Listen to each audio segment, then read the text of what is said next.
Kementerian Dalam Negeri dan Kementerian Pertahanan Spanyol mengumumkan telah siap menghadapi insiden baru dengan mengerahkan pasukan yang ditempatkan di Ceuta agar tetap berada di wilayah tersebut hingga ada keputusan lain.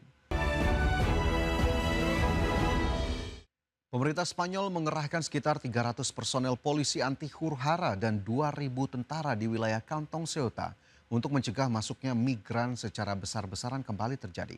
Langkah ini dilakukan menyusul beredarnya seruan untuk gelombang migrasi baru secara daring yang menyerukan masuknya kembali migran secara massal ke Ceuta pada 15 Agustus mendatang.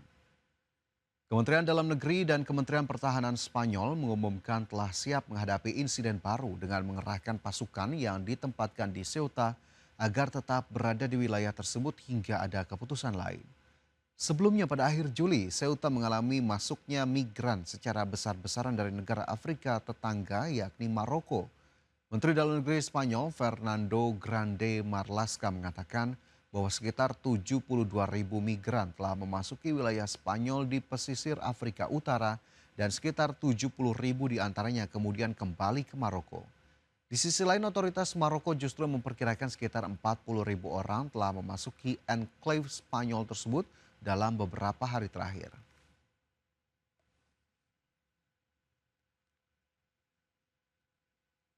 Kita beralih ke informasi selanjutnya, pemirsa. Hong Kong mengumumkan hari terpanas sejak pencatatan meteorologi dimulai pada 1884 dengan suhu udara mencapai 36,9 derajat Celcius pada hari Minggu waktu setempat. Situasi tersebut membuat sejumlah kota menghentikan aktivitas kerja, menunda layanan transportasi dan penyeberangan feri, serta mulai mengevakuasi puluhan ribu warga lokal. Observatorium Nasional Tiongkok melaporkan suhu ekstrim kali ini dipicu oleh aliran udara turun atau subsiding air di bagian tepi topan Dolphin, di mana cuaca panas diperkirakan masih akan berlanjut selama beberapa hari ke depan di sejumlah wilayah dengan suhu bahkan berpotensi melampaui 37 derajat Celcius. Sebelumnya pihak observatorium telah mengaktifkan peringatan merah sebagai tingkat tertinggi dalam sistem peringatan topan akibat dolphin yang diperkirakan membawa hujan sangat deras hingga Rabu di sejumlah wilayah termasuk Fujian, Zhejiang, Shanghai, Shandong, Tianjin, dan Beijing.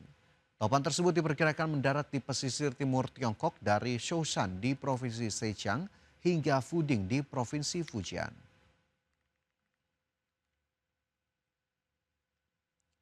Pemirsa, pasar modal Indonesia tahun ini berusia ke-49 tahun dengan mengusung tema transformasi berkelanjutan untuk pasar modal terpercaya dan tangguh. Menteri Koordinator Bidang Perekonomian mengajak semua pihak untuk bersama-sama mendukung transformasi pasar modal Indonesia agar semakin inklusif, transparan, dan mampu menjadi penggerak pertumbuhan ekonomi nasional.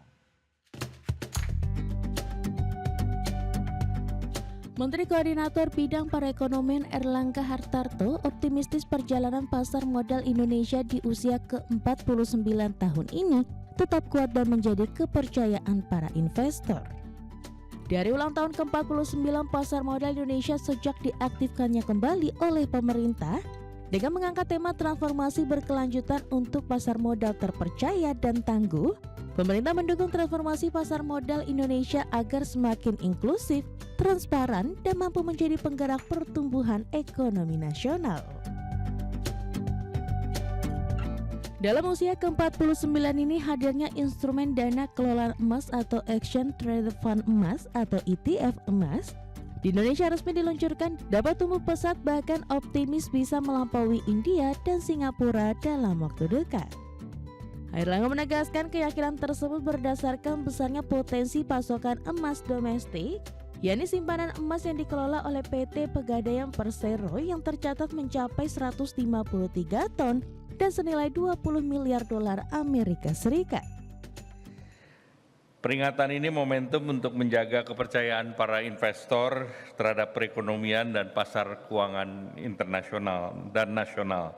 Karena pasar modal selalu merupakan proksi ekonomi yang dilihat oleh para investor, terutama pada saat-saat yang sangat strategis. Tadi sudah disampaikan bahwa alhamdulillah di semester atau di Q2 ini kita masih tumbuh di atas 5%, yaitu 5,29%, dan secara semester 1 kita tumbuh di 5,45%. Menko Airlangga menambahkan kehadiran produk ETF emas dapat memperkuat sektor keuangan Indonesia. Menurut inovasi ini menjadi langkah konkret menghubungkan berbagai pemangku kepentingan di ekosistem pasar modal dan perbankan. Seperti diketahui, ETF emas merupakan produk investasi yang memungkinkan masyarakat berinvestasi pada emas tanpa harus membeli dan menyimpan emas batangan secara langsung. Di mana ETF emas seperti reksadana emas yang diperdagangkan di bursa saham yang nilainya mengikuti pergerakan harga emas. Dari Jakarta, Ricky Anwardi, IDX Channel. Otoritas Jasa Keuangan dalam peringatan ke-49 tahun diaktifkannya kembali Pasar Modal Indonesia mengusulkan agar tanggal 10 Agustus ditetapkan sebagai Hari Pasar Modal Indonesia karena dinilai menjadi tonggak penting dalam sejarah pasar modal nasional. Ketua Dewan Komisioner Otoritas Jasa Keuangan Friderika Widyasari Dewi menegaskan momentum hari ulang tahun ke-49 diaktifkannya kembali Pasar Modal Indonesia ini menjadi upaya kuat dalam transformasi berkelanjutan untuk pasar modal terpercaya dan tangguh. Di mana OJK beserta Bursa Efek Indonesia terus memperkuat peningkatan peran investor yang dinilai berjalan seiring dengan arah pembangunan nasional. Selain pertumbuhan indeks dan kapitalisasi pasar, OJK juga menegaskan peningkatan jumlah investor pasar modal yang terus tumbuh pesat. Tercatat hingga awal Agustus 2026, jumlah Single Investor Identification atau SID pasar modal Indonesia telah mencapai 30,27 juta investor. Pertumbuhan jumlah investor tersebut menunjukkan tingginya kepercayaan masyarakat terhadap pasar modal Indonesia. Pertumbuhan market kapitalisasi pasar di Bursa Efek Indonesia yang juga tumbuh dengan sangat signifikan. Kemudian yang terutama juga saya yakin ini hasil kerja keras dari Bapak Ibu semua juga adalah pertumbuhan SID Pak Menko yang sudah melewati angka 30,27 juta SID di pasar modal Indonesia. Boleh tepuk tangan untuk kita semua.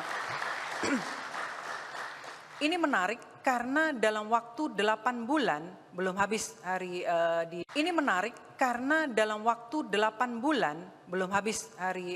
di bulan Agustus ini sudah tumbuh hampir 50% SID baru di pasar modal Indonesia.